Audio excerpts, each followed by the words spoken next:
one for that or whatever. You think Trump is a schmuck? He was born in Texas. Why? Douchey at times. I mean, I completely disagree. The No. Kai Glibbs? Do not Pence me, bro. We have the host of the Steve Deace Show, and that would be my friend, We are Rob Schneider. Steve Deace. When you look The woke. We need to stop the woke mind virus from taking over the white and taking over the right and making us so woke that we think that white people are a group or something, or that there's some sort of American identity beyond saluting the flag. Oh, I love to salute have you guys saluted a flag today in respect to your Constitution like all true Americans do? look at the facts on the ground, and they don't support the narrative. When we are we're literally throwing- hold on, giving when we the, are- we're, when we we're are literally throwing our signing weight- the when we are greatest. throwing our Hold weight on, aside- hold on. Also to my left, you know him from Jubilee, and that would be Kai Schwemmer. an existing law which had banned premarital sex. Aware of Deace. Other Deace, state yeah, that has 100%. such a law. Welcome, everyone, to a very special edition of Bar Fight. We are here at AmFest, filled with many of the most energetic, patriotic, good-looking conservatives in the entire country. This is the show where I, Michael Knowles, go head-to-head with two esteemed combatants on topics chosen by you. Until this episode. Because usually I would be debating two liberals on all of these topics. But with AmFest on, there is not a single liberal within 150 miles of Phoenix. And yet, It's kind of funny how the gay grinder goes out every single time. Have you seen that? This happened again with this AmFest. Grinder went out. Bro, it's like literally every time. It's I don't know. I don't really even have a comment on that. I just wanted to bring that up, that I think it's really funny. He said there's not a libtard in 100 miles. All right. How come Grinder's down? Shit, dog, Grinder's down again. What the frick? There's probably more debating going on at AmFest this year than at any other event in the country, left, right, or center, because the American right finds itself in the midst of a civil war, a battle for the future of the conservative movement, a battle between the old right and the new right, the boomers. Sorry, and I forgot that it's patriotic, like Aryan, like cool founding fathers, constitutional style gay sex. All right, dude. It's like conservative values style, okay? Those gay people are gonna probably get married after that. Okay, dude. All right. Wow. Stop getting woke on me, dude. Okay. It's not like they're having untrad, un-American gay style sex on their hookup gay app. All right. They're probably all trying to marry each other, like normal gay style, trying to marry each other, settle down, rent out a few uteruses, get some kids, you know, like trad style, like build up a family that the founding fathers and our Judeo-Christian values can press one to on this online, okay? So stop making fun of them for that. Stop making fun of them for all the gay sex that happens at these events. the Zoomers and the Millennials and Gen X, debates over foreign policy, economic policy, migration, everything in the middle. To my left, we have the host of the Steve Deace Show, author of A Nefarious Plot, and a Gen X conservative par excellence. I already gave away his name. That would be my friend, Steve Deace. Who? Thank you, brother. Appreciate it. See you. You bet. Also, Who is Steve Deace? Does anybody know? More like Steve Gaze. Deace. Steve Deace nuts. Whoa, 20,000 subscribers almost. That's pretty good, dude. Damn. 3,000 views. Nice. to my left, you know him from Jubilee, a man young enough to be my son if I had had a child at 13. That would be Kai Schwemmer. Thank you. Glad to be here. Do you ever think about that? Is that messed up? Like I'm what, 27? If I had a kid when I was 16, right? How old would that kid be? 4 plus 7? 11? I could have an 11-year-old little son running around, dude, if I was based. If I was based in trad, I could have an 11-year-old. Here is how it works. We will be debating 3 of the most controversial topics tearing up the right now. Israel, immigration, and economics. The bell rings. We duke it out for that round. Why is she brown?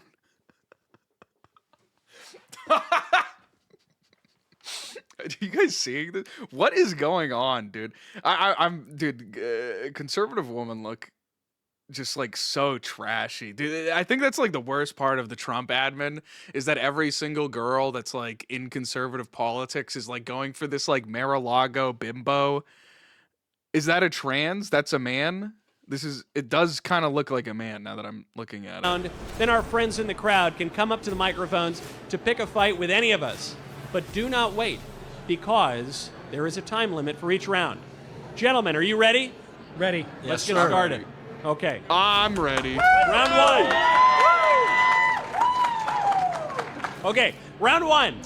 Our first topic. The claim is America should support the state of Israel. I'll let you go. Steve, you want to take it? I mean, it does look like a man. Support the state of Israel.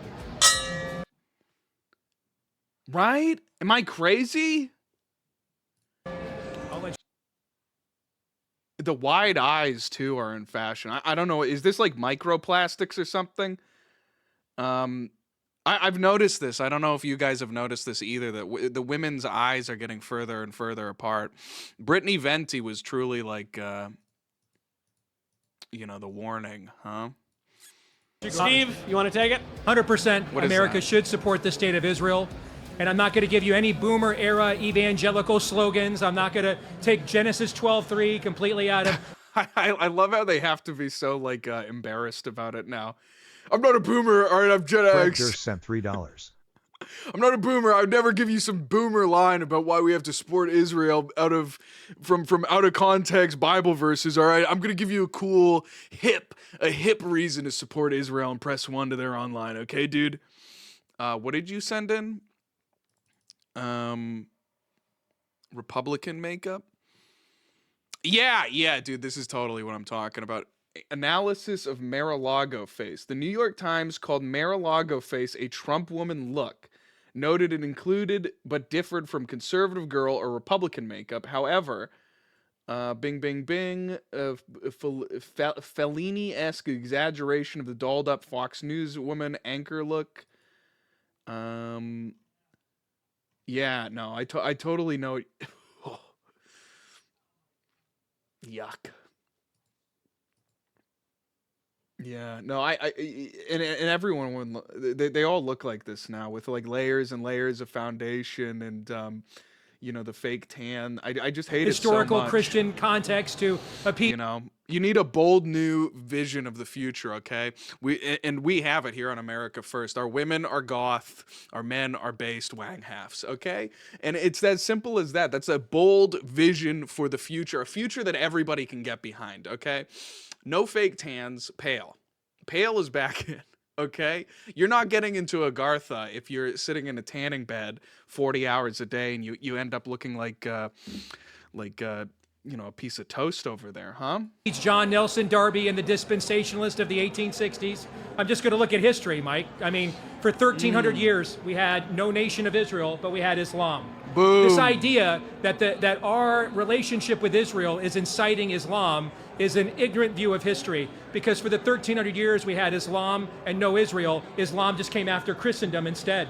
If anything, the nation of Israel is a deflector shield. It's acting as a deflector shield. Cudgel. It's redirecting some of the Islamic energy that historically has been targeted at the West and Christendom, and it's targeted at them as well. And then I'll add one more point. It's like Star Trek. It's like Star Trek. It's like a deflector shield for our photon torpedoes of Islam. Okay. Trump's negotiating leverage be with countries like Saudi Arabia to get them to the table if there were no Jewish state to threaten them with. If there were no Jewish state to say, you know what, if you guys don't want to come to the table, I guess we'll give Israel all the weapon systems we haven't given them yet, just to make the fight even. It gives Trump a crucial bargaining chip to make some of the deals in the Middle East that you have seen. And so I think the case is closed. Now, it's all not right, Kai lost. Sorry, guys. Kai lost. It's over. Absolute. We put our own interest first. But I think the case is closed before we even talk about the Bible or eschatology. Kai. I mean, I completely disagree. I think, look, we have this unconditional support that we are providing Israel, and I don't think that they are, one of our vassals, and we're being able to, use them as this force for our geopolitical aims. What I see is that Israel is consistently undermining even the efforts of President Trump. Bro, he sounds like Michael Knowles. That's kind of crazy, huh? Establish peace in the region, so much that when you have the vice president, the man one heartbeat away from the presidency, in Israel, there's a vote held regarding something that President Trump has already said is absolutely off the table, the annexation of the West Bank. That is absolutely undermining the United States authority, what the stated position of the president is, and I also think that Israel knows they can use U.S. support, which has been largely unconditional, in order to involve us in foreign conflicts where we don't have to be. Look at the Iran conflict. Israel knows they were not going to be able to destroy nuclear enrichment sites in Iran if it were not for the help of the United States. They bet on that. And they abused their relationship with the United States to draw us in. And, God bless, I hope that conflict does not endure any longer. I hope it is not started back up. But I think that is a sleeping giant. And I think Israel's counting on our involvement because they see our relationship with them as unconditional. True, and it is. I think that the events of what actually transpired in June, with all due respect, contradict everything that he just said. Boom, boom, boom. Okay, now I'm back on his side. So true. True. And you're wrong. And you're wrong, and everything you said is a lie. Whoa, okay, I'm back. Whoa, whoa, whoa. We actually saw Arab states fly drones to shoot down Iranian missiles aimed at Israel in the aftermath of that event. Boom. I can understand why there were concerns going in. I mean, I discussed with Charlie privately his concern of this war spilling over into a multi-regional conflict. But now we have proof of concept.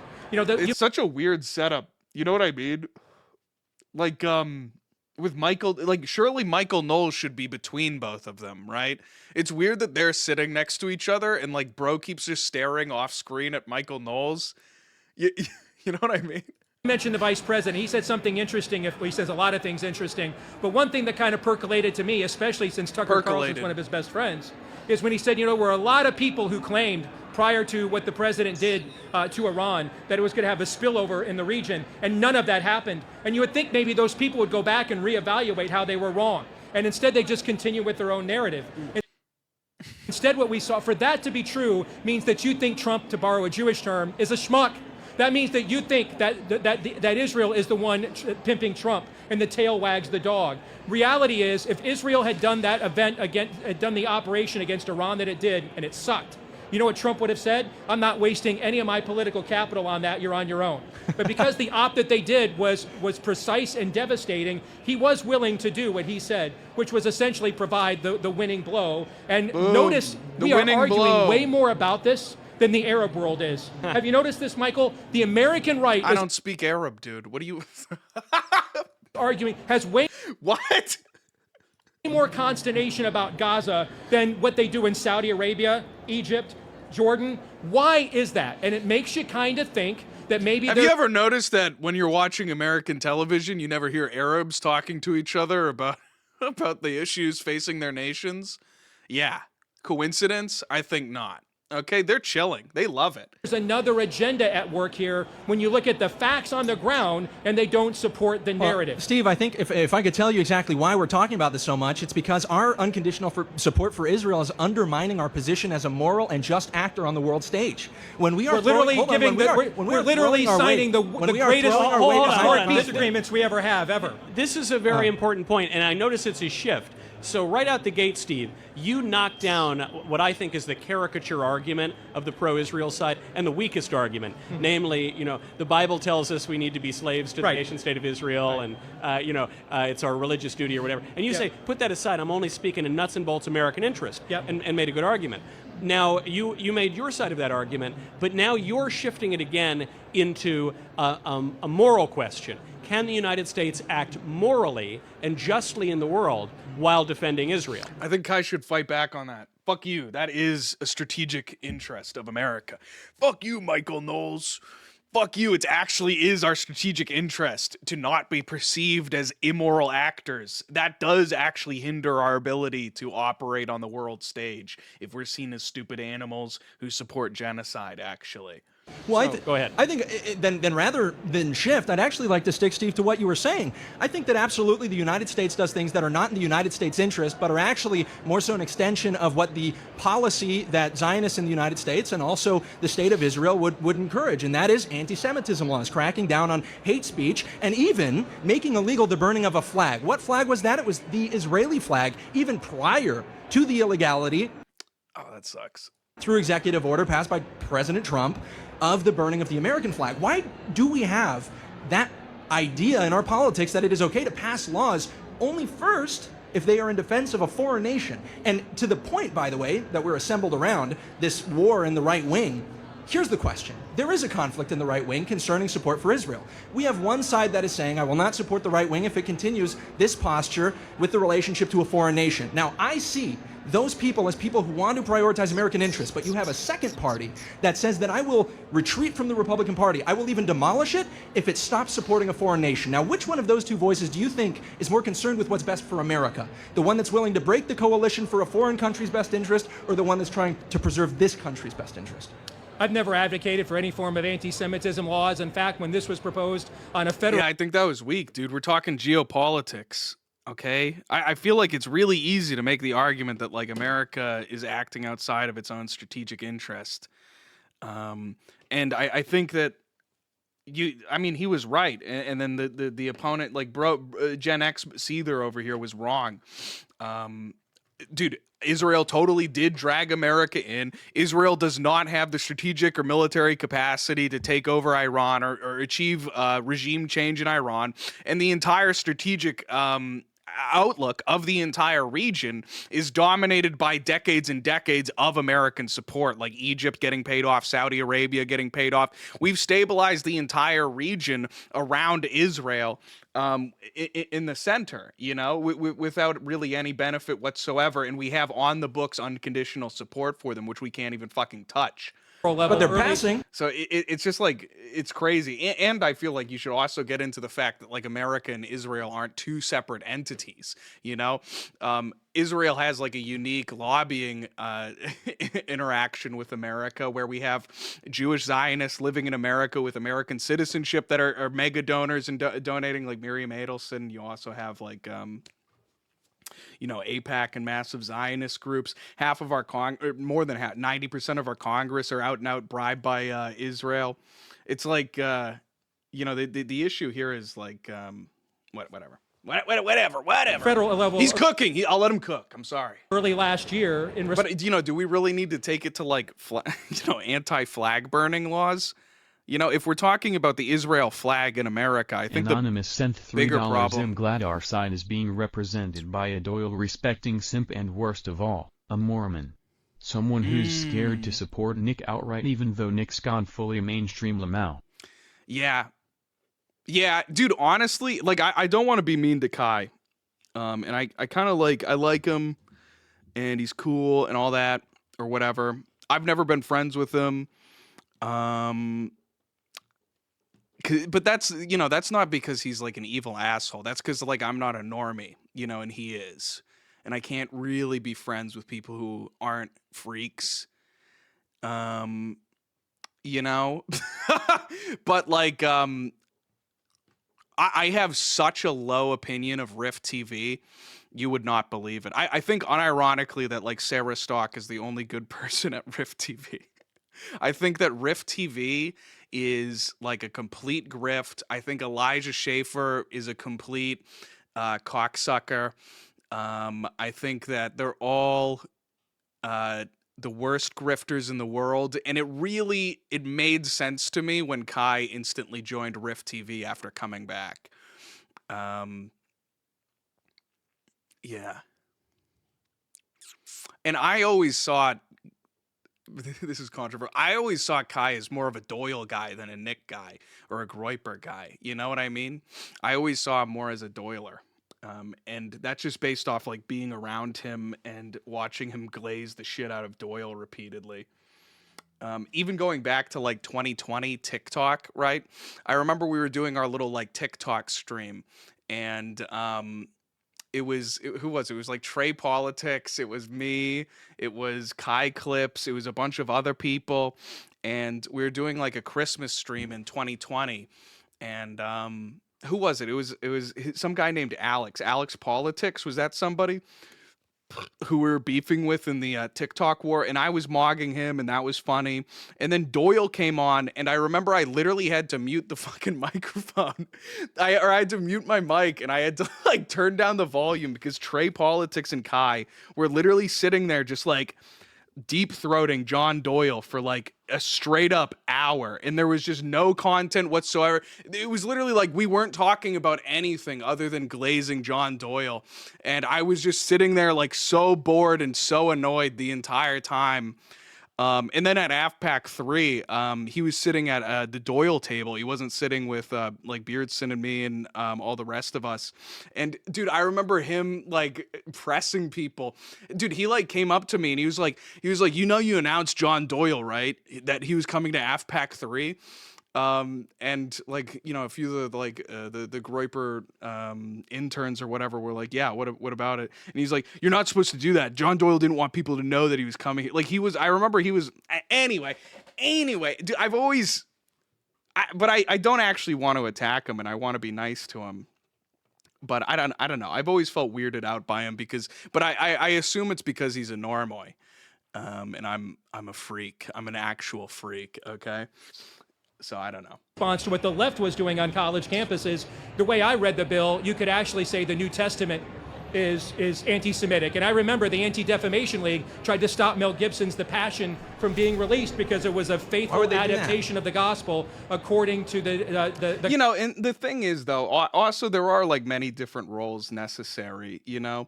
And if he wants to be the very clean-shaven, like goofy, fun little guy, which he is, which seems like to be who he actually is, you know, press 1 to that. You know. Gospel of Matthew. What I'm advocating is for America interests. And again, I think doesn't sound like it. When guys like you have this position, just be honest. You think Trump is a schmuck. So you guys don't want to say that because the minute you criticize Trump, all the ratios go down, all the engagements go down. But Trump is the one doing this stuff. You're saying that Trump is essentially getting pimped out by Israel, and so he is. Yes. So you're bypassing Trump to. Oh yeah, well, disavow Trump. Israel. Okay. But really, Trump is the commander-in-chief in the White House. So he's the one making the policies that you claim to disagree with, unless you think that he's the John and they're the pimp. You get to respond. I appreciate that. Well, I think you're a little bit right. I think we do look like schmucks when we allow spies who are Navy intelligence agents in the United States, like Jonathan Pollard, to meet with the foreign ambassador to Israel. And then when we have Carolyn Levitt say that the president stands with his foreign ambassador, I think we do look like schmucks to let a spy who was selling secrets to a foreign government come onto our soil. He was born in Texas. Why was it that he flew over to Israel and was told that he was at home? I think that does sound like there are foreign interests that come before our own here in America. Okay. Dude. He's like, he's just so unwilling to go hard. It really annoys me. You know? Okay. Now we open it up to questions or comments. Bruh. Or concerns. I have all of them. All right, if Christianity is going to outlive this moment right now, where there is like a surge of interest in Christianity, is the future Roman Catholic or is it Protestant?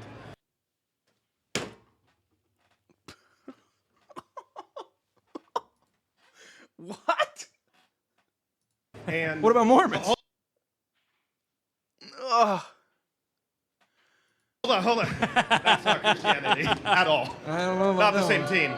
Different team. Okay, but is there more that Protestants need to steal from Catholics, or more that the Catholics need to go back and relearn from the Reformation? Dude, this is like literal IRL super chatter. Literal IRL super chat. Okay, but who needs to win? The Protestant or the Catholic? I don't know. Maybe just like anyone who loves Jesus Christ. Dude, do we not have like bigger issues? There's like 40 million Hindus that are like on boats on their fucking way to this country, dog. And you're worried about, okay, like, okay, but but the Protestants think that Catholics are loyal to the Pope. So how can you be America first when if you're a Catholic who likes the Pope? Then I don't know, dude. There are a billion Indians. Hey, dude, there's a billion Indians. Okay, and they all want to come to America. The country is run by Zionist Jews who love Israel. The country is being flooded by non-Christians from all the shitholes on the planet. What are we doing beefing right now? Truthfully, listen, I don't like Protestants, don't get me wrong. Okay, you animal, you brought it out of me. I don't like them and they're stupid. But like the reasons that they're stupid isn't because because of anything that like really matters too much in this specific moment. There's like insane heresies, there's craziness and all that, but like what are we talking about right now, dude? We're gonna have neither. We're going to have neither unless we just say like, okay, the people who like Christ and who don't think that women priests should be marrying gay people so that they can have their abortions within the confines of the Protestant church of fucking, of two ball sacks next to the Buffalo Wild Wings. As long as we're not doing that, I think we can all just focus on the actual enemy of a billion Indians and all right, whatever, dude. I'm seething. Well, listen, I love the Reformation because it gave us the Counter-Reformation. So I do have an answer to this, and it's not my own. It comes from Alexis de Tocqueville, who, as far as I'm concerned, is the greatest analyst ever of American democracy, wrote Democracy in America. I kind of want a D in my name. You know what I'm talking about? Actually, de Tocqueville. That's a crazy one. De Tocqueville. Pass the blunt, de Tocqueville. Hey, where are you from? Tocqueville. But like Da Vinci did Massachusetts doesn't really work. De Boston, that's stupid. It just doesn't sound cool. It doesn't sound, it's like the same thing I ran into previously when I'm trying to, Chirac is a cool nickname for Chicago. But then what does Boston have? It has Beantown. That's zero aura. That's auraless. I'm the Bean Boy. That's I'm a Bean Boy. That's me from Beantown. Minus a million fucking aura. Anyway. But there's no Da Vinci for me. There's nothing flows off the tongue well. And in a little quoted but important observation in Volume 2 of Democracy in America, Tocqueville makes this shocking prediction. He says, Hey, more like de Wokeville, right? America is a Protestant country, it looks like it. But Da Vinci? over time, it's going to go one of two ways. It's going to go atheist or it's going to go Catholic, both of which would have seemed absurd at the time. And his argument was that America's a democracy. No, but like... but seriously though, if I had to give like an actual non-crash out take, dude, I'm a unity enjoyer. All right, I've always been. I want and it's way easier to say this without them in the room. It's so much easier to say this without having any Orthodox people or Protestants in the room with me to drool all over my shoes or whatever and be big old baby retards. But I would really love if we could just sort of like become unified again as Christians, if the East and West schism could end, if Orthodox and Catholics could come together in some sort of way, and the Protestants too, because I feel like everyone can see that Protestantism has gone too far, right? Like everybody can see that. At least I'm hoping that there's some sort of like sane Protestants out there that can see like, okay, maybe the non-denominational churches or the Methodist churches that are marrying gay people together, like that's crazy. We can all say like that's insane that they're marrying gay people with their girl priests, right? Can we all say that?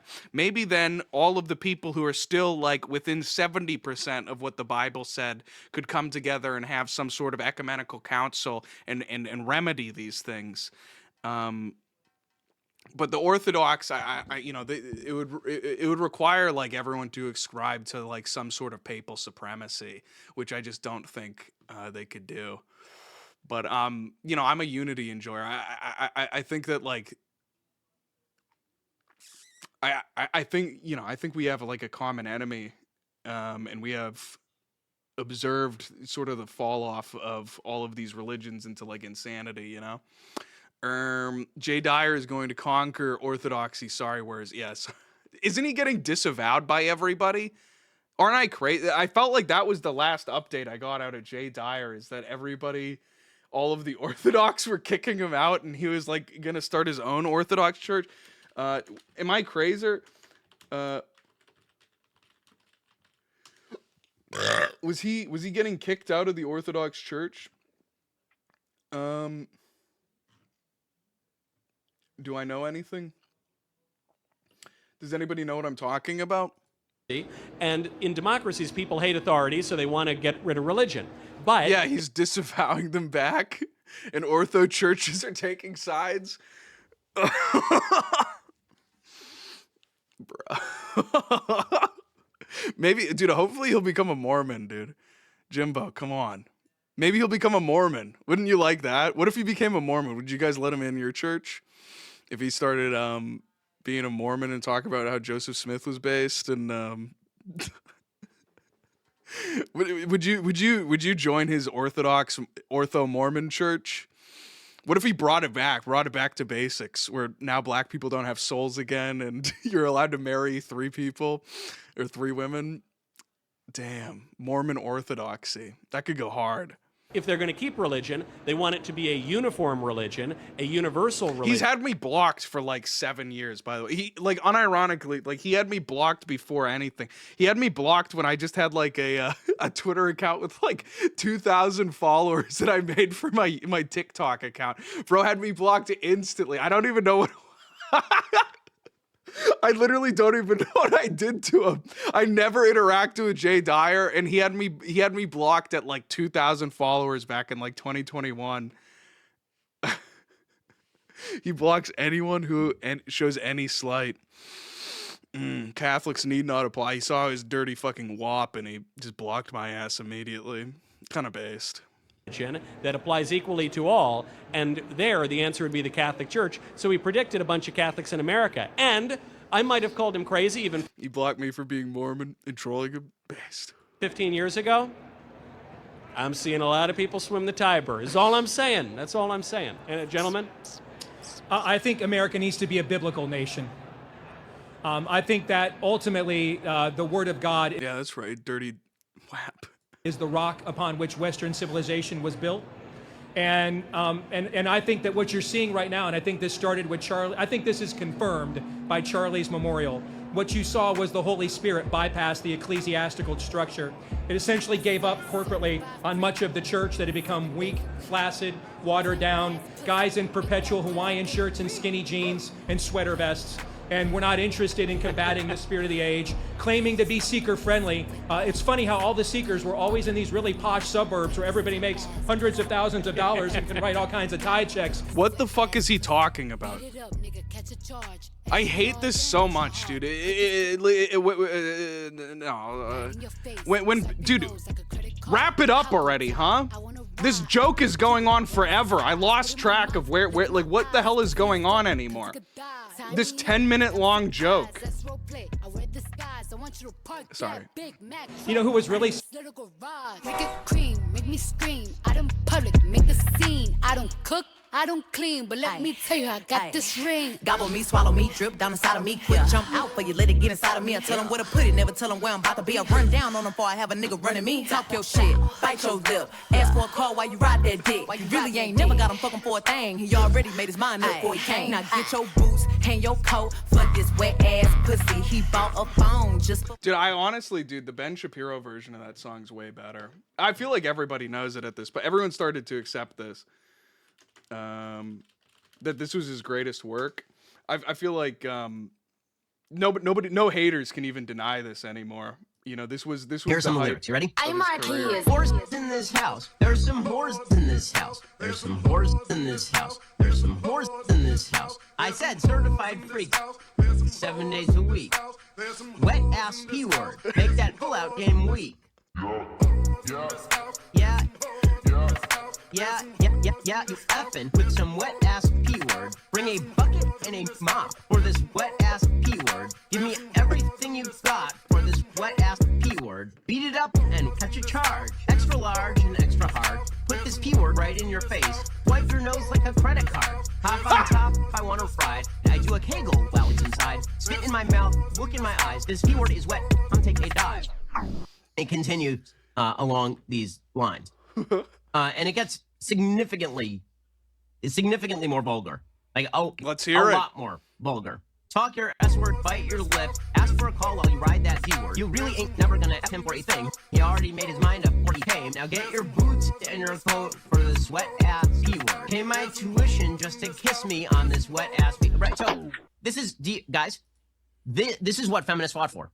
This is what the feminist movement was all. We love the feminists. Dude, do we not love the feminist movement? Pictures of this wet ass pussy. Pay my Thank tuition you, just to feminists. kiss me on this wet ass pussy. Now make it rain if you wanna see some wet ass pussy. Look, I need a hard hit, I need a deep stroke, I need a Henny drink, I need a weed smoke. Not a garden snake, I need a king cobra with a hook in it. Hope it lean over. He got some money, then that's where I'm headed. Pussy ain't one. Seeker just like friendly. his credit. Charlie was.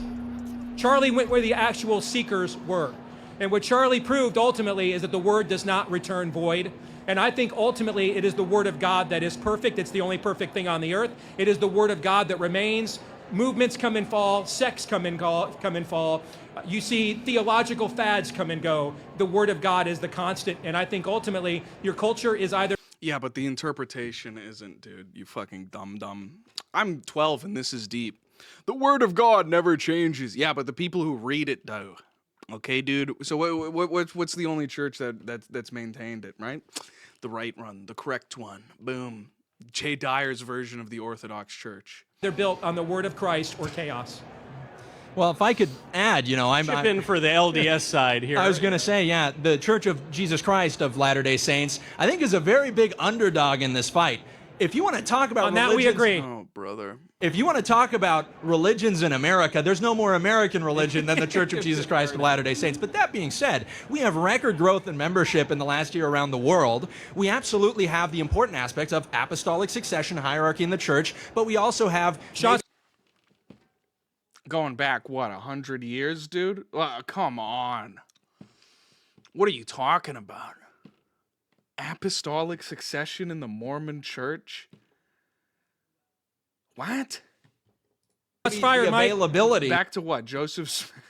Oh, sorry. I love Jimbo, okay? I love Jimbo. We love the Mormons. They do. It goes right back to Joseph Smith. That goes back to St. Michael or something, okay? So it's like a different type, but, the apostles are different. We're talking about, what's his name? Brigham Young or something, right? Of the Protestants in the country. So I think the Church of Jesus Christ of Latter-day Saints, with its bold claim that God still speaks to us, that revelation is still being received for the church through a prophet, through 12 apostles, the same structure that existed in the primitive church. I think that's something that may actually save this country from its demise a little bit down the road. And we're also the #1 most church-going state or... Is this just an ad, dude? Sorry. At least absolutely true. Okay, next. All right, as your resident Reformed Baptist representing and an abortion abolitionist, I would like to ask you guys, first of all, I hold the controversial view that it should be illegal for everyone to murder anyone. It's crazy, right? It's nuts. So my question would be, well, before I ask the question... Is this Beardson? After 50 years of an overturning Roe and the Dobbs decision, we continue to see abortion numbers skyrocket through the means pill. of male pill. And in all 50 states, it's perfectly legal for mothers to self-manage. Where's the tradcath? Michael Knowles, dude. That's him. He's our tradcath. He's the resident-based tradcath. Abortions, right? So the question is, should preborn children have equal protection under the law from all who would intentionally conspire to terminate their life, or should we give provisions to mothers to have freedom to execute their children? What, dude? What are we? When were we debating about abortion? What? Who the hell wants to hear this?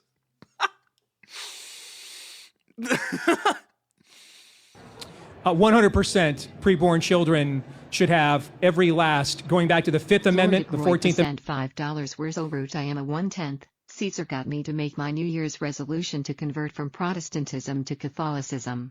I will also be joining my local Knights of Columbus chapter. Really? Heil Columbus, heil our people.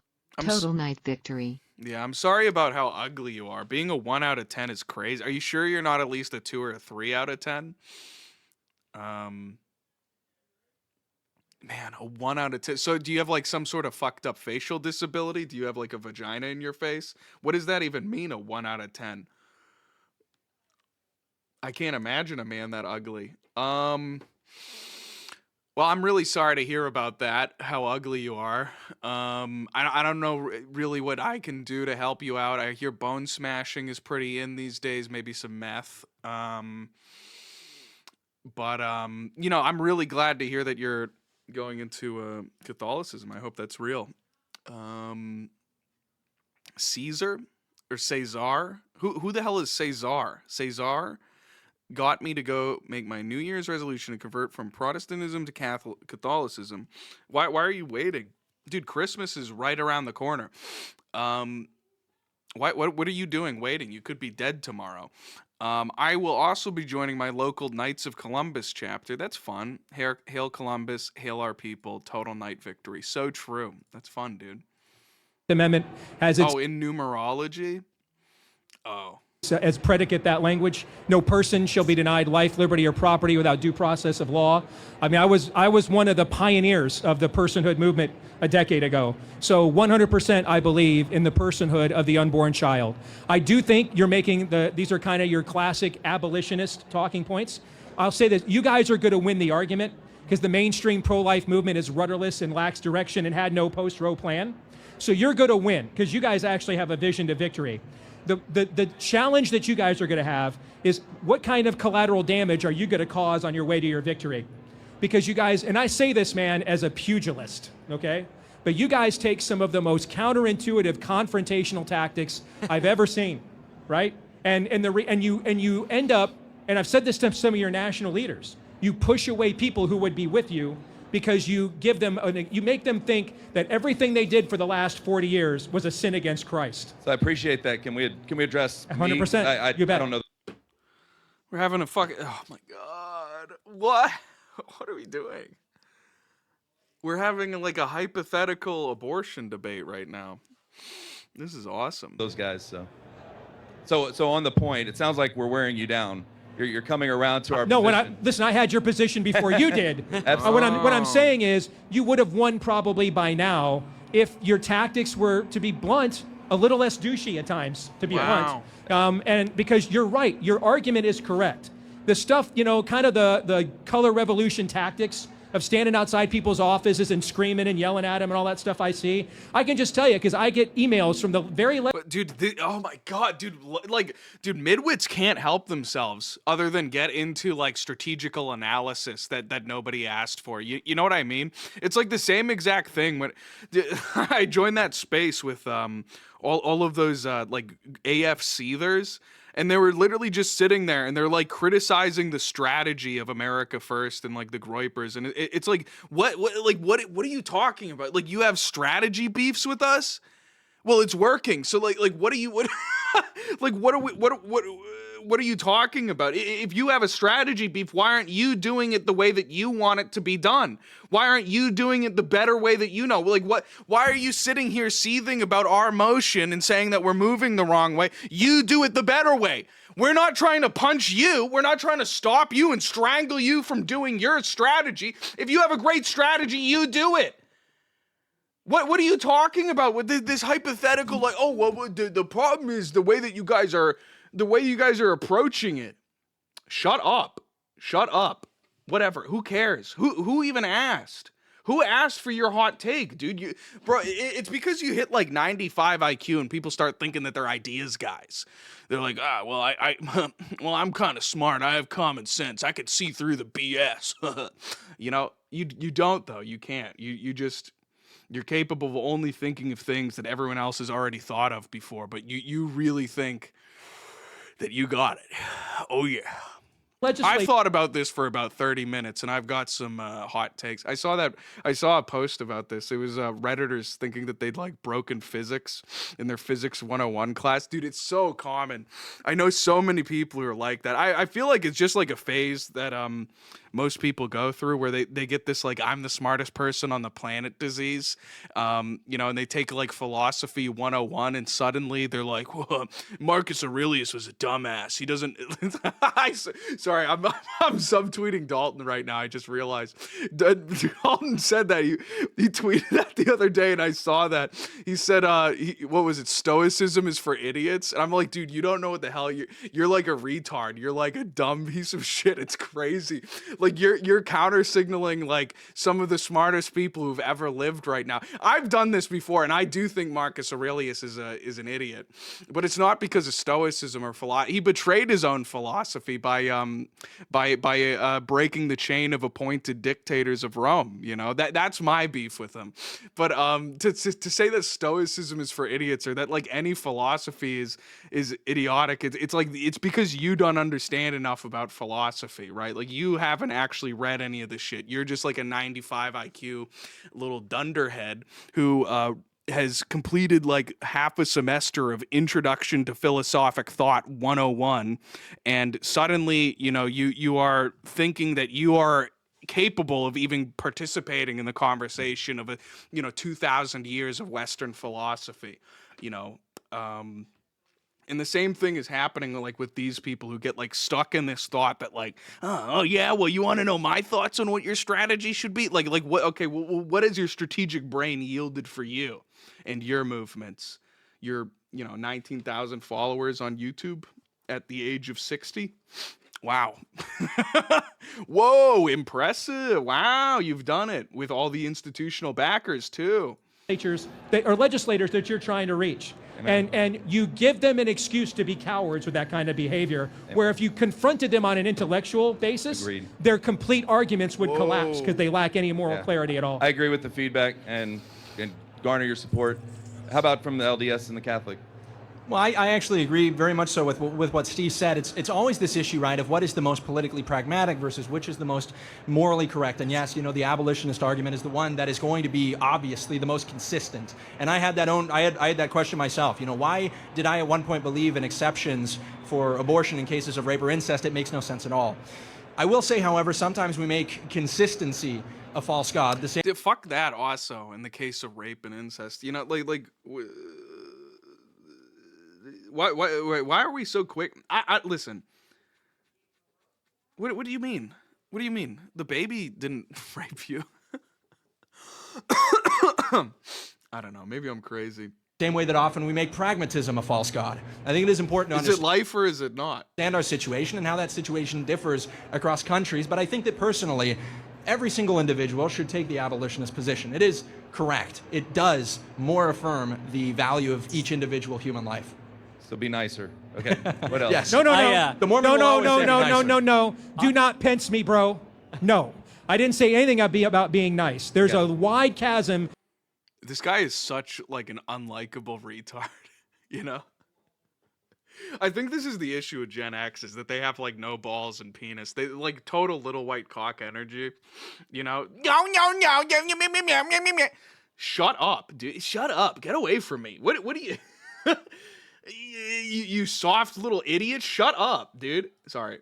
I know maybe that's not too much, but like it's just like so totally like unlikable. It's such such an annoying little energy. Like, get away from me. I saw that the other day where people were trying to talk shit on boomers and say like what is it, like the curve theory or whatever, that like there's two generational lines, one that goes from the boomers to the boomers to the millennials, and then it's Gen X to the Zoomers. Dude, I completely unsubscribe from that, okay? That's what it was. It was silent generation to Gen X to Zoomers, and that was like the baseline. And then it was boomers to millennials to Gen Alpha, and that was like the gay line. And I listen, the boomers were at least based. I've come around on this, and I really think that the problem is Gen X. Like, more so than anything. Gen X are the worst. They're the worst of the millennials and the boomers. They, like, genuinely, like, that is who they are. And that's why nobody even knows who they are, and they usually don't even recognize them as a generation. It's because Gen X is all of the worst traits of the boomers without any of the base traits, and it's all of the worst traits of the millennials. without like, I don't know, like the self-awareness that renders them obsolete, you know? Like the Gen X man soy jacks about consumerism and, you know, his own personal comfort in the same way that is entitled in the same way that a millennial is. But the Gen X also has like all of the worst boomerisms where they're like completely addicted to television. They believe like the truth of television. They're completely brainwashed, you know, and they also have this like sort of back in my day, which is completely unearned, but it's even less earned than like the boomers, you know? Because like, I don't know, I feel like even then, like, in the boomers you get this like sort of based like real manness from them, you know, where they like boomers actually do know how to go like change an oil filter, you know. Boomers do know how to go out there and, you know, they're real men. They you know, like Trump is the perfect example, you know, of because he's like sort of the alpha boomer. He is like boomer one, you know. He is patient zero of boomerisms, and he has this sort of like manly wittiness about him, and then also all of the bad boomer qualities too are wrapped up into him. But I don't know, maybe I'm doing a bad job of describing it, but like truly like Gen X, I've never seen a good thing come out of Gen X. I have never seen, like, Gen X are millennials. Gen X are, you know, millennial. Do you remember that? The Gen X rise up on TikTok from like 3 years ago?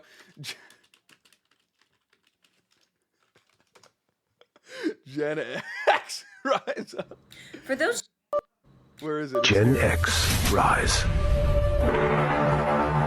Gen X has declared war on Gen Z. Maybe it's because of Eminem? The spark that started their rise is very murky. Like, please.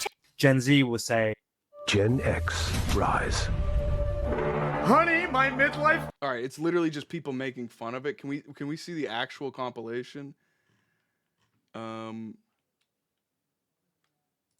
X has fun. Bro, can I get a compilation without some dumbass? Is this possible? No, it isn't. All right. These we're cooked, dude. We're literally cooked. Everyone made fun of him so hard. It is impossible to find like an actual compilation, dude. I just want to see the videos, dog. Is that possible? That one meme where it's like, if you don't have a microphone, let's get me out on our foreskin. I'm just gonna try my best to find it on TikTok, dude. Like I don't know what to tell you. We're cooked, completely and utterly. 3, 2, 1. Oh, happy birthday! Fuck you. Oh my. Oh, I hate technology. I want to find it. I want to find it because it shows what I'm talking about. Give me a sec. Gen X Rise Up compilation videos. Oh my god.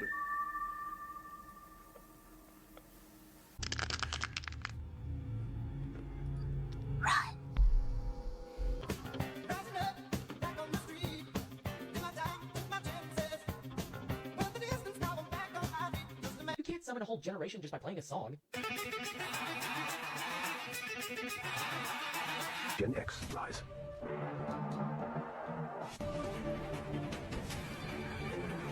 Fear has two meanings. Forget everything and run. Or face everything and rise.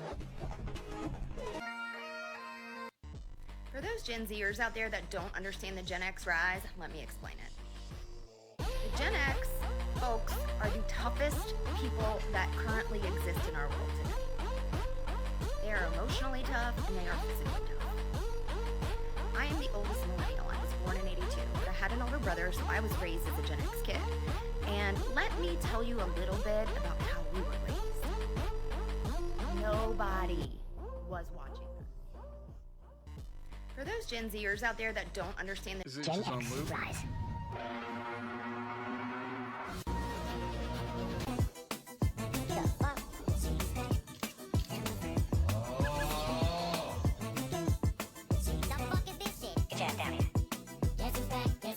Like they're the worst. Like they're the worst, dude. Like they're the worst, huh?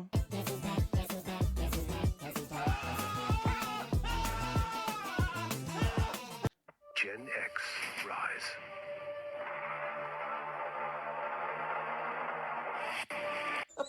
Gen X rise. You know those Gen X rise? Gen X rise.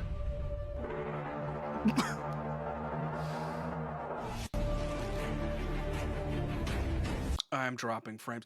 Ah! Come back! Come back, frames! Wi-Fi! Don't kill me! What? Oh, wow, and the frames are so good. We're loving the frame rate, aren't we, folks? Boom. Gen X. Why is everyone saying that Gen X is activated? What's going on with the forgotten generation? Gen X was the quiet backbone of this country. They was raised on tough love and no internet. You know what I mean? Like, it's like the worst. It's like talk about like unearned stripes. Talk about invented hardship. You know what I mean? Like they're so inside their own ass. It's crazy. Like really, like it's all of the worst qualities of boomers and millennials put into one horrific fucking generation. You know. Can you believe Why that? am I even on the? Oh, it's because this guy is, you know, he's like Gen X, right? So he's like truthfully, like he's just the worst. It's like boomers without the aura, and millennials without the shame. You know.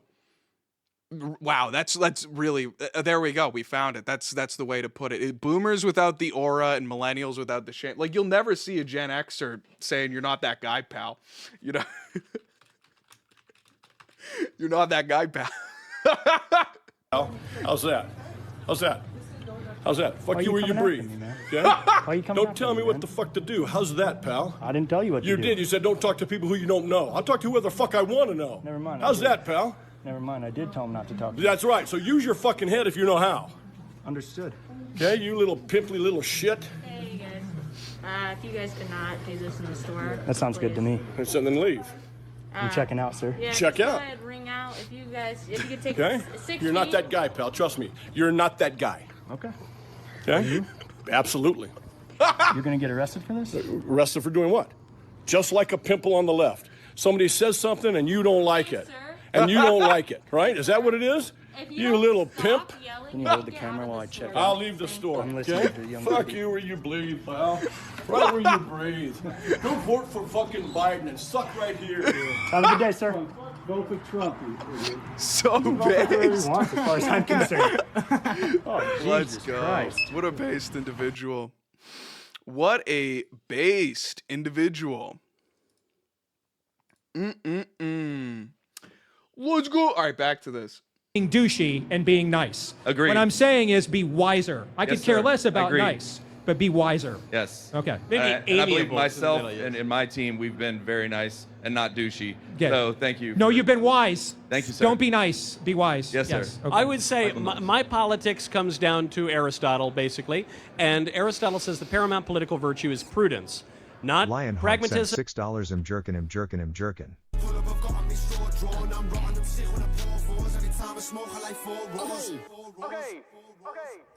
Pull pint that dirty. Till 10 out 30. Still sipping dirty. Still putting work in. Let's go. That's still Birkin. You know I'm jerking. It's him with the shallow me chillin', tryna stack 100 million. Girl got $1 billion. What the fuck? What a wonderful feeling. Hit to the ceiling, hit to the Since 2017, I'm living the dream, getting the cream. I'm living on theme, I'm doing my thing. It's mighty supreme, it's mighty supreme, it's mighty supreme. Flex, now I'm flexing. We loving this? Got model bitches pecking. I'm Ryan Reynolds and Rexing. I'm having fun, just sexting. My dick is young and restless. When they say I'm too senseless, I respond like, bitch, you guess. My life is an opera. Look at the Oscars, look at the groupies, look at the movies, look at the AAA girl gon' choose me. Look at my haters, man, they wanna sue me. Chillin' and coopin' a 4-door. Live on the rack, it's a more door. I live like the king with my sword drawn. It's the money supreme in the 4 roars. I'm 4 months deep in this jamming, and I'm whipping it round as a babe. And plotted on chase, gotta make the escasion. So I'm minus this shit like I'm gigging. Went from Henny to sipping on babing. I switched to a different pace and cut to the chase, now they call me the Sage. All over the net to my bathing. I'm a warlord, kilos under the floorboards. Ramming the whip in the store door. SD killing from Mordor. I'm putting my name on the scoreboard. Pull up, I've got me sword drawn. I'm rotting, I'm sick when I pour fours. Every time I smoke, I like 4 roars.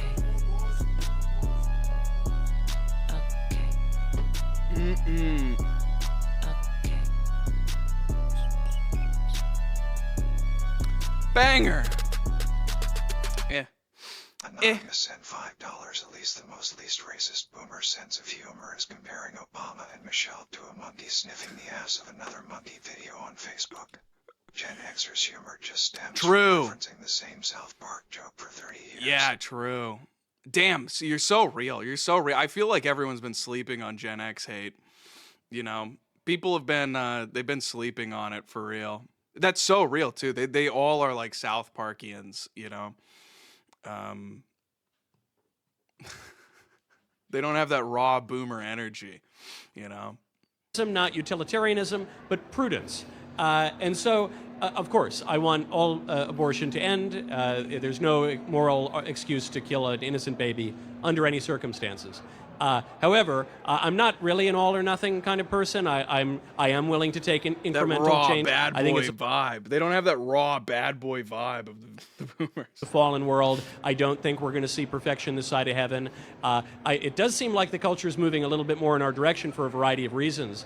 But I would not make the arguments primarily from ideology, even primarily using the language of rights. I would use more the language of natural law. I would use the language of scripture. I would say it's obvious. What the fuck are we talking about here, man? Can we get this abortion debate off the stage? Make themselves attractive. So for context on my question, I am a practicing member of the Church of Jesus Christ of Latter-day Saints and have a son that is converting to Catholicism. So I really... You got to get one product. And then you've got the whole bit, yeah. Maybe the other side. And I appreciate all of the insight and knowledge and everything that you have shared in teaching me about Catholicism. Thank you. My two sons are part of this generation I'm grateful that I have raised that are extremely conservative. And where I'm struggling right now is trying to help, and we want to enlarge the tent and bring the coalition together. And yet there's so many voices out there that are so combative and so, I feel like, hateful and hard, that I'm struggling with trying to help them discern which voices in the movement that we should be listening to. And in what world? In what world is that like your role? You know what I mean? Like that you're sounding really crazy right now. That's insane, dude. You should bake them cookies. You should bake them some cookies. I think that's what that's really where you should be. I think any insane politics you try to force on your kids, they're probably gonna not like it. I you know, I don't think your kids are sitting around being like, oh damn, I just wish my mom would recommend me some really good podcasts to listen to that aren't too hateful. Oh man, I just really need my mom to help me out with my political views real quick. I just went to college and I really need my mommy to send me some awesome content to watch. especially as we were talking about Israel and some of these other topics that are so controversial in the movement, if you have spiritual and political and basically because you work in the field, insight on how to help them discern. I have a little spiritual insight on this. I mean, I think it's great news about your son. You know, I'm just happy that he's happy and finding God. So, you know, at these moments when people are having intense spiritual or numinous experience, I've just seen anecdotally and experienced, the devil really doesn't like that. And the devil kind of, he tries to find ways to go in and poke you and tilt you a little off course and kind of mess with you. And so one of the occupational hazards of political media and politics generally is detraction and calumny. Was that the debate? Was that like the whole debate? We really got 10 minutes of debate content and then, what, another 10 minutes of, man, this is going to keep going. Then so we get 20 minutes of Q&A content completely unrelated to the debate. And then maybe another 10 minutes of debate content. And something that's very attractive in a social media age is a railing and reviling spirit, which St. Paul warns us against. Mm-hmm. And so these are the temptations that we really have to back away from. And I get it. I enjoy being entertained in political media. I gossip and railing and detraction, they can be like really, really funny. And I'd be lying if I said I didn't watch it every so often on my timeline. Yeah, I saw that guy slap the other guy. Should I? I don't want to be mean to him. He's got it bad enough without me making fun of him. Dude, can I just type in slap and it's gonna come up? Let me just type it. Yeah, I did. Bro. Okay, so here Cam Higbee is posting about it. That's crazy though. Cam Higbee, famous for getting beaten up by black people 30 times at different events. Where's the full video? Here it is. Eyal Jacoby. Hey! So he slapped back. I feel like ooh,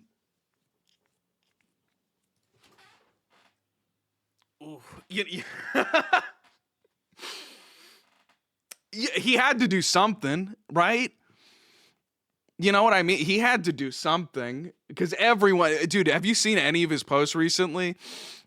I think the problem is too, like, I don't know, if I had to analyze bro's game here, he keeps calling himself an alpha male. That's crazy. That's like, dude, that like an unironic, dude, we're like, dude, Richard Stroker's been alive for like, you know, like we've had Richard Stroker alpha male content for like fucking 3-4 years at this point, you know? Like it's insane that we got an unironic alpha male coming out here in the year of our Lord 2026 minus 10, you know? That's insane. And then also to like continue posting, calling yourself an alpha male after the slap incident and after the height docs, after getting height doxed at like 4 feet tall. That's crazy. But like I understand bro felt like he needed to do something after the initial slap gate. So he forced this confrontation with the dude who slapped him. And I don't know if this was the play. I you know, because everyone's been making fun of him super hard. If you've seen any of his posts, it's like it's basically just like 100 likes and then like 100 comments of people being like, your career's over, log off, kill yourself, it's over for you, dog. Right? So and now bro comes in and he's got to reclaim his honor. I don't know if this slap, like I don't know if we should be going slap for slap, you know, like I don't know if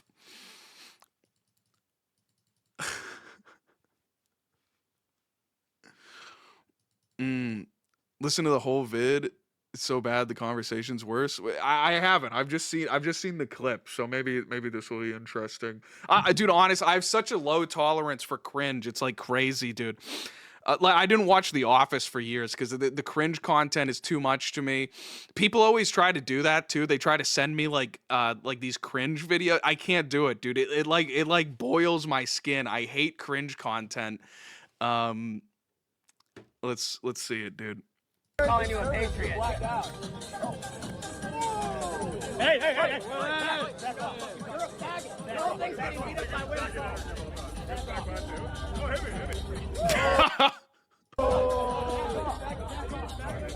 off! Back off! Back up! Back up! Back up! Get out of here! Get out of here! Get out of here! Go away!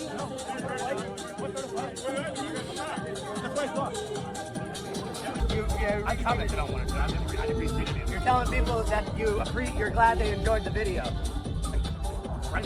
The important question, are you going to do something about it? I didn't think so. What are we doing? I haven't retweeted, I haven't done anything, so I apologize. I don't think you were actually sorry. What? I don't think you're actually sorry.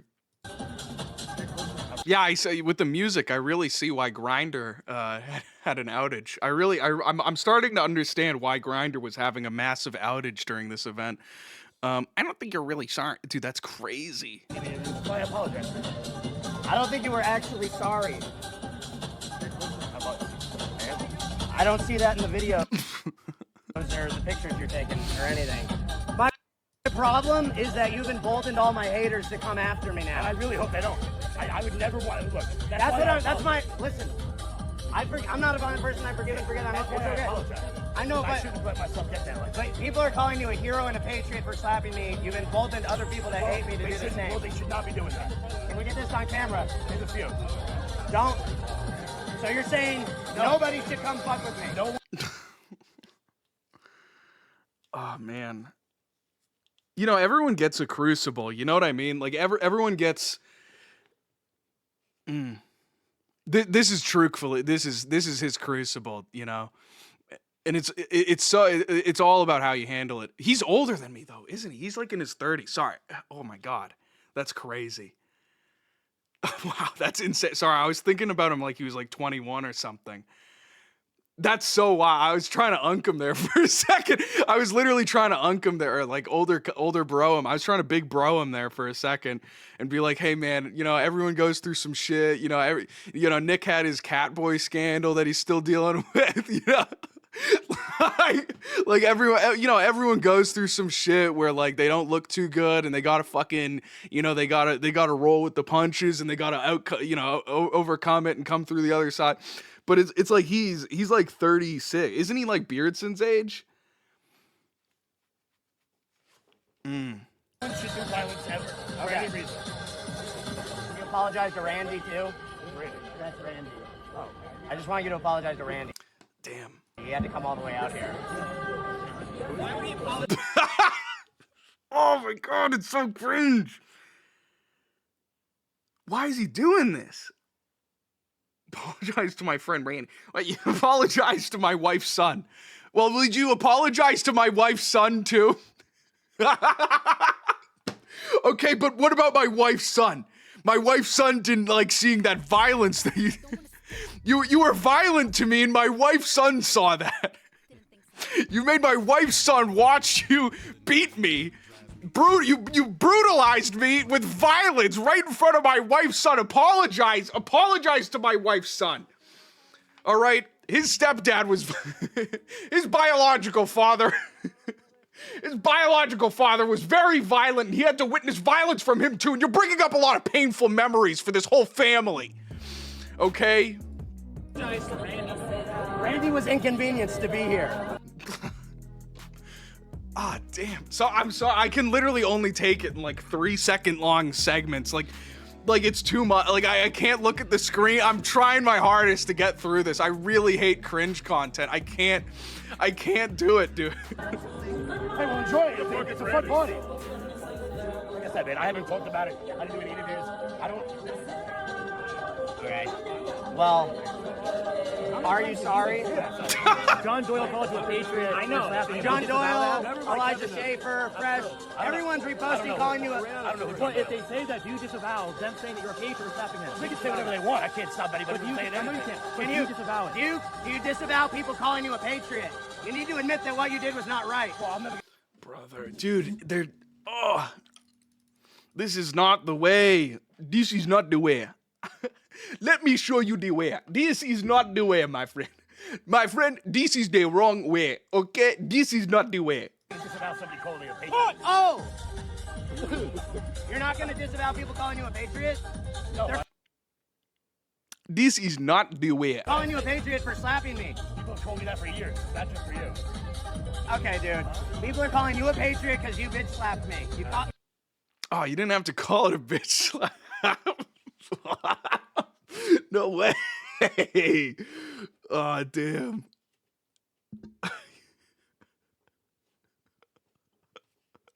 Keep my pimp hand strong. Off guard while I'm blackout drunk and alone, and you sucker slap me, and people thought it was cool, and they're calling you a patriot.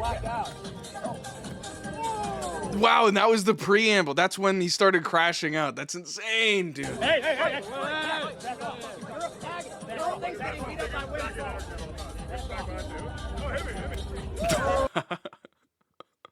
All right, that was kind of base though. Yo, but kind of though. Yo, but kind of though.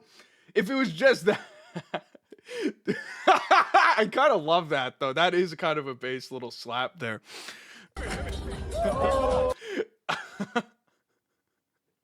The man, the myth, the legend, CWC, the Mussolini watching from behind the scenes.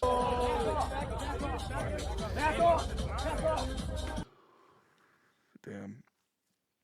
That's crazy, dude. The man pulling the strings. Darth Jar Jar Binks. Darth Jar Jar Binks was mind-possessing woman respecter into, or woman disrespecter into doing all this. Calling you a patriot. Hey. That's Roblox Hitler, by the way. So, I don't know if you've seen that. Hey. I just realized that this is Roblox Hitler. Remember from all the documentaries We got Roblox Hitler on the scene too. That's crazy. Okay. But do you guys remember him from the Roblox Hitler videos? Good. It's not good for your soul. It's not good for Roblox Hitler. You guys know. Press 1 if you know who Roblox Hitler is. For the political community, and it's important to recognize it. This is this video of Faith Merrill getting ganged up on by TPUSA girls is the same energy as the manlet fight you're watching. All right, what is this? What is assistant sent? Oh, I didn't see this either. So you're a proud Reaper. I am. That's the issue. I'm a proud supporter of Nicholas J. Fuentes. Amazing. That was done by a little boy. No, he's not a little boy. So do you also think Hitler was cool? And he was like a good guy? I mean, the edits are based. Because... Really? Because he was very anti-Christian, very anti-Western civilization. Okay. I'm very anti-people's okay, but I think that is our base. But then you're saying the numbers of the Holocaust were... Why do women do this to themselves, dude? What is going on? Who's letting them do this? You know, sorry to really distract from like what's being said in the video, but like who is emboldening these women with their big old flabby arms to wear the sleeveless dresses all the time? You know, like if she just had sleeves that like came down to here or whatever, like it would be just such a little disaster area. You know, and I've always said this. You know, even with guys that like you can't be wearing like wife beaters or tank top. Like you got to be shredded to wear a tank top. You know, I hope everybody knows this in my chat. You have to be shredded. Okay, you have to, if you are wearing a tank top that shows off your arms, you should have something to show off there. I feel like that's not crazy, okay? Like in sort of like for women, just, you know, it can't be a disaster area. You know, you shouldn't be showing off a disaster area, right? But they do it. They all do it. They all can't help themselves.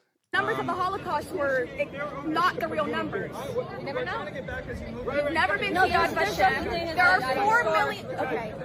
There are 4 million right now names. It's not appropriate for any woman to. What does that mean? Would show off their arms? What does that? What? I'm not an arm gooner. I'm not. I don't know. When did becoming historically illiterate? I don't think anyone's like getting like whoa. Whoa, look at those. Whoa. Ooh, take a look. Whoa, she's got her arms out. Uh-oh. You know. Become cool.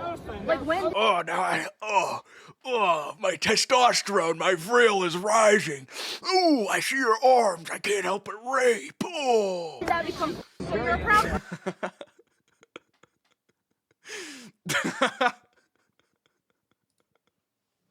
All right, no, that was kind of funny. Who's Faith Merrill? Oh, she's just some. I thought that Faith and Merrill. I feel like it's an amalgam of two e-girls I've heard of before. What? Faith Goldie and who else?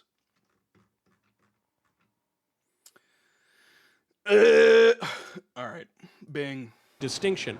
One can enjoy a little bit of entertainment and maybe glean something from it, while also recognizing that the incentives of the entertainers, of the broadcasters, are different from the incentives of the political community.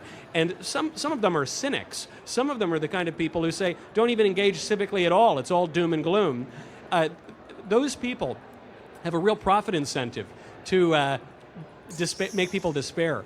Citizens have no incentive for despair. And so I would say, be quiet, instruct your family to be quiet, to pray, to listen to the voice of God, to avail oneself of the sacraments, and to be able to find the good in everything and to distinguish. What the fuck are we talking about here, dude? I'm just going to skip this question and get back to the debate. .com/barfight. Use the code barfight to check out for round 2. Okay. Our next topic. A major point of debate between the old guard and the new guard, the boomers and the zoomers. Big government doesn't always suck. Subheader, the economy needs a political fix. I'll let you go first this time. Go ahead. Kai?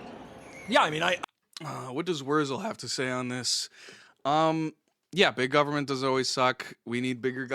I mean, the government needs to be big enough to be effective. We need, it's not necessarily to fix the economy. It's to protect the people who live in the economy, right?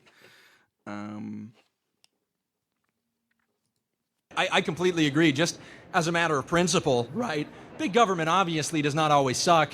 And to get to, the political prudence of it, if you believe big government sucks, you're not going to convince all the people who think that it doesn't and are willing to use the force of the state to impose their will on you. I will say that we've gotten to a point. I really dodged the econ segment for you there, folks. I literally could have gone into the economics of it, but I chose not to. Okay, I'm trying not to get baited into the economics. So I'd like you guys to press 1 for me for skipping that. In this country, where the pull yourself up by your bootstraps excuse simply does not work for my generation. There's a 1,000 square foot house where I live in Salt Lake City, Utah, that is worth $500,000. This is a huge problem. We're at a point in this country now as well where all of the people who have been told, well, you got to just get into, one of these white collar jobs because you won't be replaced. They're going to be replaced by AI. There has to exist some kind of structure, and frankly, I believe there is some role of the state. Dude, I hate that. Sorry, he's triggering me. He's like actually triggering me. People need to stop saying that. That's such a bad take. But what if AI takes your jobs? Isn't that that's a good thing, actually. That's called technology improving the workforce, you fucking Luddite idiot. Okay, that's like the reason why we don't live in India right now, actually, believe it or not, is because we're not averse to technological improvements to our fucking workforce and the labor output of our country. Because the only alternative to technological improvements in the economy is more like more low-skilled jobs. That's essentially what we're talking about. And then we're going to get outcompeted by everybody, and we're going to become a backwards nation. Like, this is insane, dude. In creating that structure, which is going to protect the students who are now going to college. And one of the things that I actually support, and this will be much to the chagrin of many here, is a reformation of how we do. Like, should we be banning tractors? Oh, but think about all the good farm jobs that are going away because tractors are now around. Like you're a Luddite. You're an actual Luddite. I'm sorry. Fair. Welfare obviously in this country is not working, but I think that you can apply market principles to get it to work better. And Milton Friedman proposed something that is similar, and this is the negative income tax. In practice, however, the negative income tax does not actually incentivize business creation. It does not incentivize risk-taking, family growth.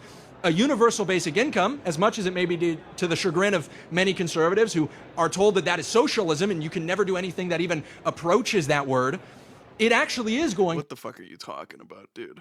To allow mothers to stay in the home with their children, allow college students to devote more time to their studies, and is going to incentivize the production of businesses and spur, the growth of employment in certain sectors of the economy that are likely underrepresented right now. So I think that we have this was retarded.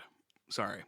To absolutely depart from this idea that big government always sucks. It can absolutely be used as a tool for good, the same way that a gun can be used for good or evil. We're not arguing AI's taking our jobs, but also we need UBI. What? What the hell are you talking about? To get rid of the gun. No, we need to let technology improve the lives of everybody, okay? That's what we need to do. We need to let technology improve the efficiency of our economy rather than letting mass migration improve the efficiency of our economy. There's like genuinely, like if you're a retard, think of it, there's two, we're on like a seesaw, okay? One second, let me do new. We're on a seesaw, right? And this isn't how it works, but it's good enough for right now. We're on a seesaw, okay? Oh, here's the seesaw. Bing, bing, bing. And this is the US economy. And on the seesaw right now, what's super heavy is labor. Okay, we have so many laborers. Whoa, all these laborers, and they're all coming in from the third world, and they're doing the damn jobs that us stupid Americans don't want to do. And on this side, we have technology. Okay? And what we want to do is we want technology to be the big one. We want the economy to be dependent on increasing and better technology paired with capital investment from the US government, okay? And when technology is thriving, we can achieve a higher sophistication of our economy, because right now our entire economy is based off of cheap labor and the efficiency that can be gained by extremely competitive wages that are kept depressed, right? And there's efficiency that can come from this, but there's also efficiency that can come from technology, and this type of efficiency is actually good because the technology grows at the economy grows at a much faster rate, right? And it's logarithmically growing. Anyway, not to get too deep into it, okay? But what in principle we want for our economy is for people to be making as much money as possible in skilled positions, and we want it to remain competitive. And we should shoot towards that. The problem is that we are getting subverted by specific firm interests that do not want to make large capital investments into technology without subsidy, and that do have an interest in keeping labor as cheap as possible, not just in blue-collar jobs, but also in white-collar jobs, okay? So they, and that's where the Indians come in, and that's like truly like the worst element of it, is that Indians are getting diploma mill degrees in computer science or in engineering or whatever from the University of Ramaswamy in Calcutta, India. They're coming over to America, and they're competing against you who went to fucking Duke University. They're competing against you who went to, MIT or whatever. And suddenly, it's not you versus all the other people who went to MIT or all the other engineering schools in America. You are competing against, Ramaswamy University from Calcutta. And now the job that would have paid you $170,000, because there's so much competition, it's going down to $130,000 or $100,000 after a couple years.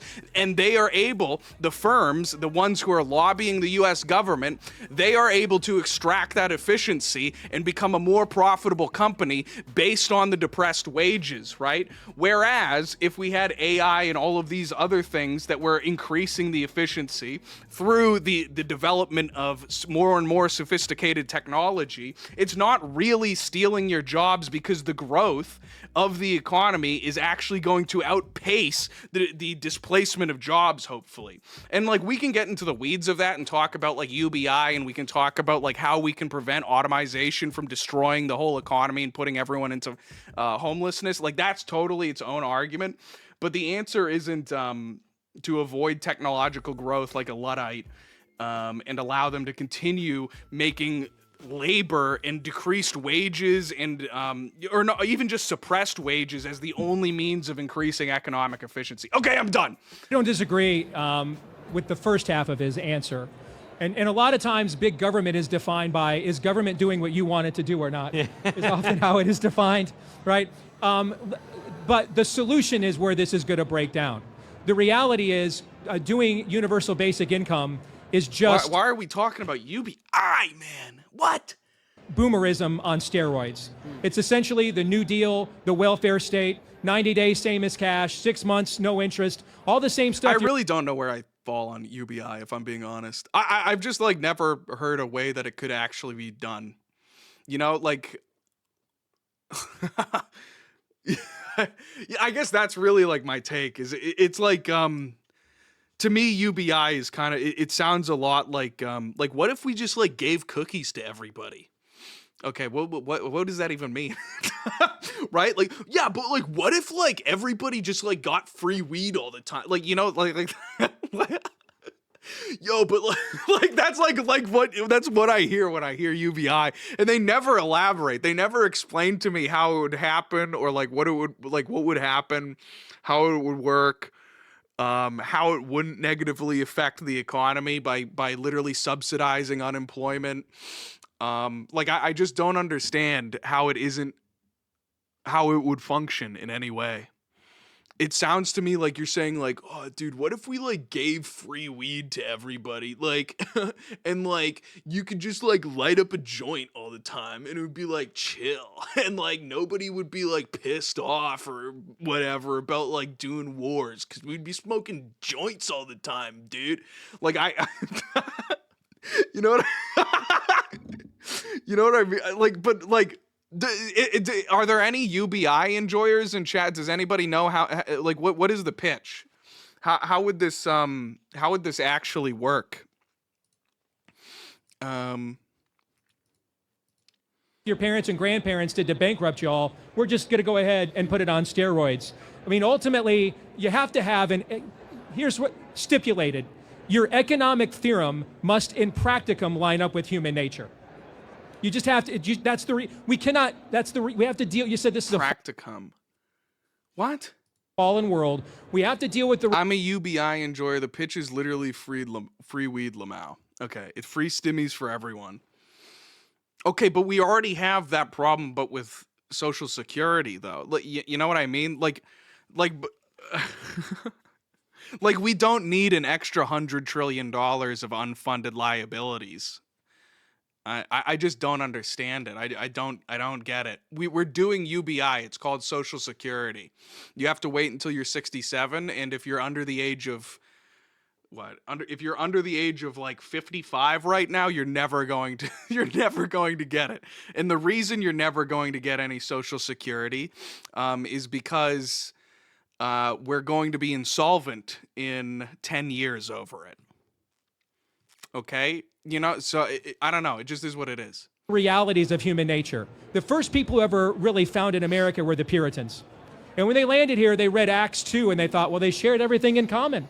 We should do the exact same thing. He keeps A-logging boomers and then going into boomerisms. Who's going to be more likely than the sola scriptura Puritans who believed they were elected before the foundations of the world, all right, for salvation? Theoretically, if we had a robust manufacturing base and tariffed other countries and distributed a portion of that as a dividend, call it UBI, would work. No. Wait, well, what would UBI be? Like what is a livable UBI? $2,000 a month? $1,250? You know, like what is UBI? Like let's say it's $1,250 a month. You know, if we're giving that out to 100 million, like it's just like you've instantly created another Social Security. You know, we are never going to be able to actually pay that shit off. I don't care if we're doing 100% tariffs on everybody. We're never going to pay that off. Like, you literally sound like a boomer trying to say, like, oh, but we paid into Social Security, dude. It's like you didn't. Or maybe you did. You did pay into it, but we're $100 trillion. We're $40 trillion in debt to it. So, like, I don't know, dude. We're gonna end up spending $900 billion a year to pay that out, and then we're also going to end up still with $40 trillion unfunded liabilities, if not more. You know, so I just don't know. And by grace alone, lest any man would boast. If there was ever a people who out of just pure... Well, as long as you're not printing the money. Like, and don't get me wrong, like, I can see the benefits to it. More money, more good. Yeah. As long as it's not printed, it's not going to be inflationary. Necessarily. It would stimulate economic growth. But I feel like what's actually going to end up happening is you're going to just end up printing a bunch of money, right?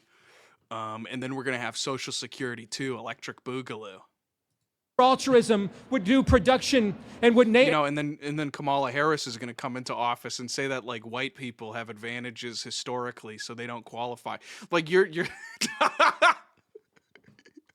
know, like and would create a society just out of altruistic means. It would certainly be these people, correct? Oh, certainly. Well, what happened is because I wrote a best-selling book on this subject, I know it very well. What ended up happening is in the first 2 years, half of them died. Boom. Half of them died. Starvation. The young men did not want to work for the old men who couldn't work anymore. The young wives, and then they got bitter that their wives were not tending to them, but to the old men in their homes, and they turned on each other. And then this guy, John Winthrop, he did this thing where he read this parable of the talents. And he said, oh, wow. I mean, so actually, if we demand multiplication and excellence, if we incentivize excellence, we're going to get more of something. So they changed their economic theory. They gave the socialism sucks. Plots of land based on the size of the clan, like the 12 tribes of Israel. And then if you wanted more than that, I think this sucks. You know, honestly, if we're like, I really like. Maybe I should have said that. Maybe I should have just gone into my full-blown fucking economic. But like, with the question is about the big government and the economy. And I thought what he was going to talk about was like actually taking over the Fed. That's where my brain went instantly, is that we should take over the Fed if we're making the big government good for the economy argument. Because the Fed is actually not independent. The Fed is completely funded by the Treasury. Listen, sorry, I'm really kind of getting into the weeds, but just take my word for it. I'm not going to get into it. But the Fed is directly funded by the Treasury. It's bullshit that it's independent. If we did absorb the Fed and then we could actually, you know, adjust things according to, you know, what is best for the American people, maybe that would be better. That's its own argument. I don't even know if I want to make that argument, but clearly the current Fed is like totally corrupt and it's sort of the worst of both worlds, you know? So at the very least, like we could have like a national bank and we could be in debt to our own citizens again and have a monetary policy that's like properly America first. But, you know, we took it to UBI for some fucking reason from Yang Gang 10 years ago, you know, rather than like going into like actual federalism. Whoever produced the highest yield of harvest for the next fall was given more land. To whom much is given, much is required, right? And so what ended up happening was the birth of capitalism and the birth of what we know as America. Now, the problem we have with capitalism today is it looks a lot like what Chesterton once said about Christianity: rarely witnessed and almost never tried. Much of what's been done for the last generation is corporate whoring masquerading as capitalism. And so now we're in this position, and I say this to my conventional, traditional conservatives, the folks like me who graduated from the Limbaugh Institute of Advanced Conservative Studies and have our official diploma from the Milton Friedman Economic Institute. We have to live in reality. Government has screwed this culture economically. And much of our previous republic, which you said earlier about making sure our faith is the basis for our politics, not the other way around, we lied to this generation and said that what we were doing with too big to fail, and when George W. Bush said, I have to suspend free market principles to save the free market, we lied to this generation and told them, because we got to beat the Democrats, don't you know? And so we lied, and we told them that that was capitalism. And now that they're of age, they cannot afford a home. We have the highest median age of new home buyers ever at 41. You have all the right laments, all the right complaints. I even agree it's going to take government to some degree to undo the mess it made, starting with mass deportations, an immigration moratorium, and a closed border. Get rid of every... Dude, none of these people were saying any of this 10 years ago. Anyway. The Biden regime allowed into the country. Immigration moratorium, mainstream take. Not actually implemented, but mainstream take. Last 5 years, that would bring literally the cost of everything down strictly from a supply and demand standpoint. But I promise you, if we go down the road of things like UBI, you're going to end up. And so this reminds me of a debate I had. Why did Kai bring up UBI? Like, what the fuck is he talking about, dude? What are we doing?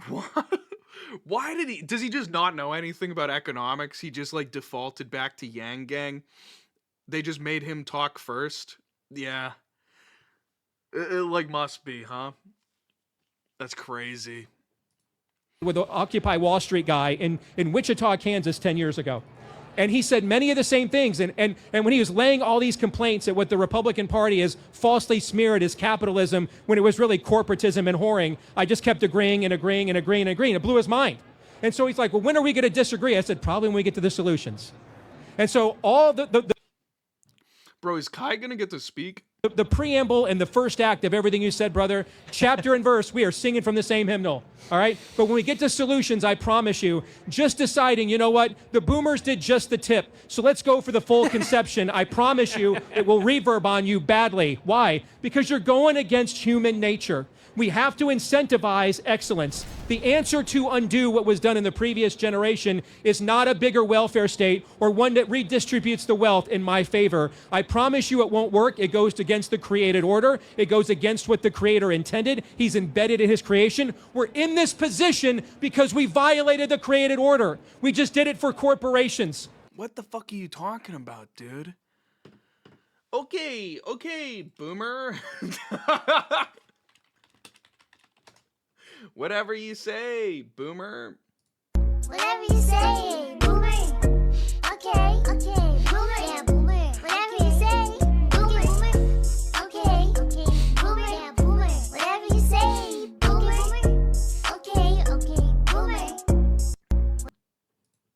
All right, we actually have to align our economics with human nature and the created order. Okay, so the debate, I guess, sort of became capitalism based or cringe. And so you agree on the premises. Steve, your point is mass migration has. I'll just finish laying out so you can all decide who you want to vote for. Kai always does this. Dude, Kai always does this. He just doesn't.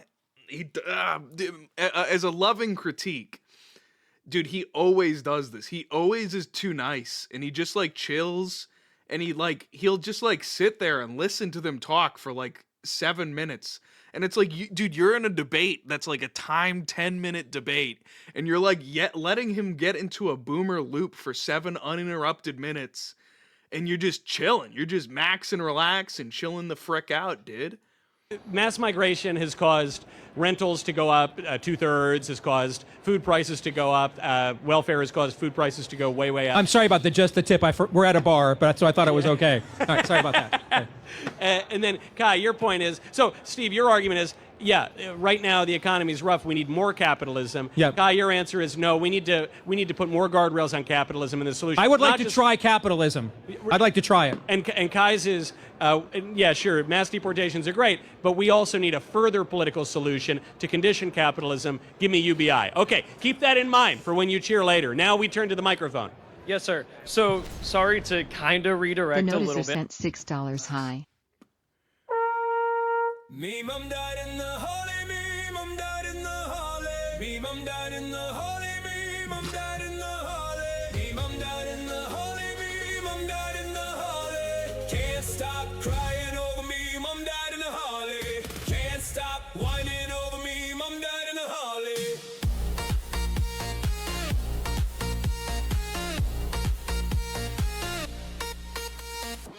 Me mum died in the holly. That's the reason I'm never jolly. Me mum died in the holly. That's why my face is sloppy. Mom, stop whining about it. It's a hard slog. I know I should log off, but I can't. They starved or I popped out a condom anyway. Years later, we make all the green, all bloody, nothing is clean. Stop talking or I will get all squeaky. Me mum died in the holly. Me mum died in the holly. Me mum died in the holly. Me mum died in the holly. Me mum died in the holly. Me mum died in the holly.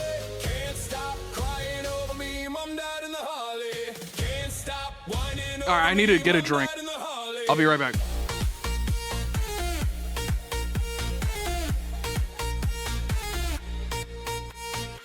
Calling Ben Shapiro, but he's scared too. Tell me I'm cuckoo, and then Ben started to eat poo.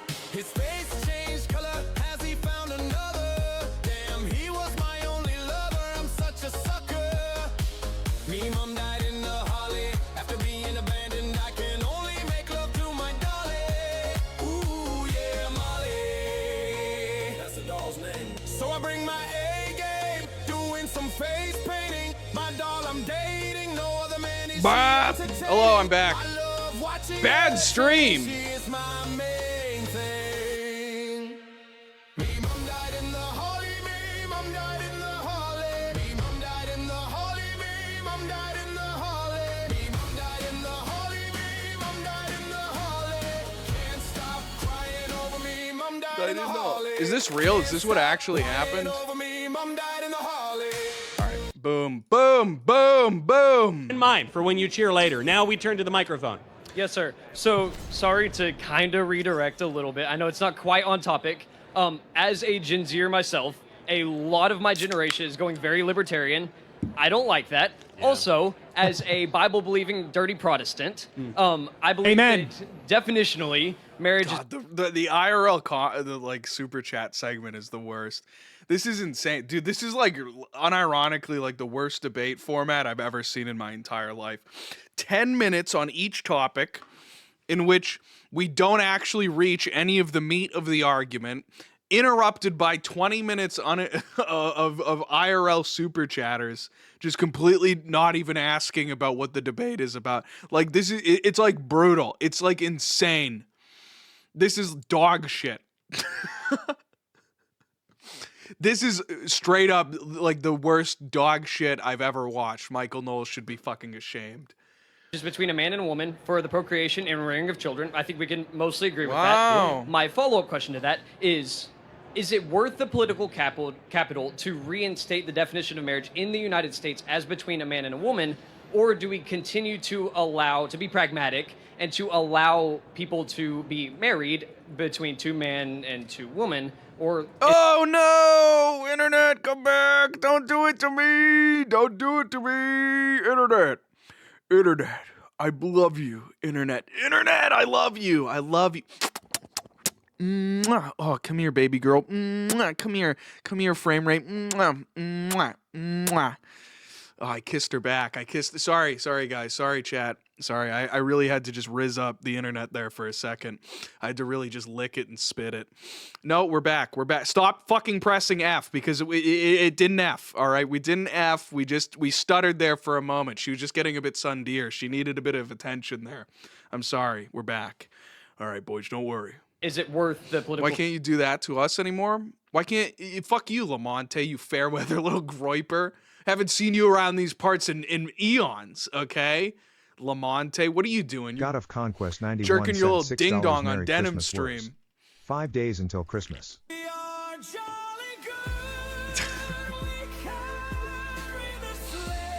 True.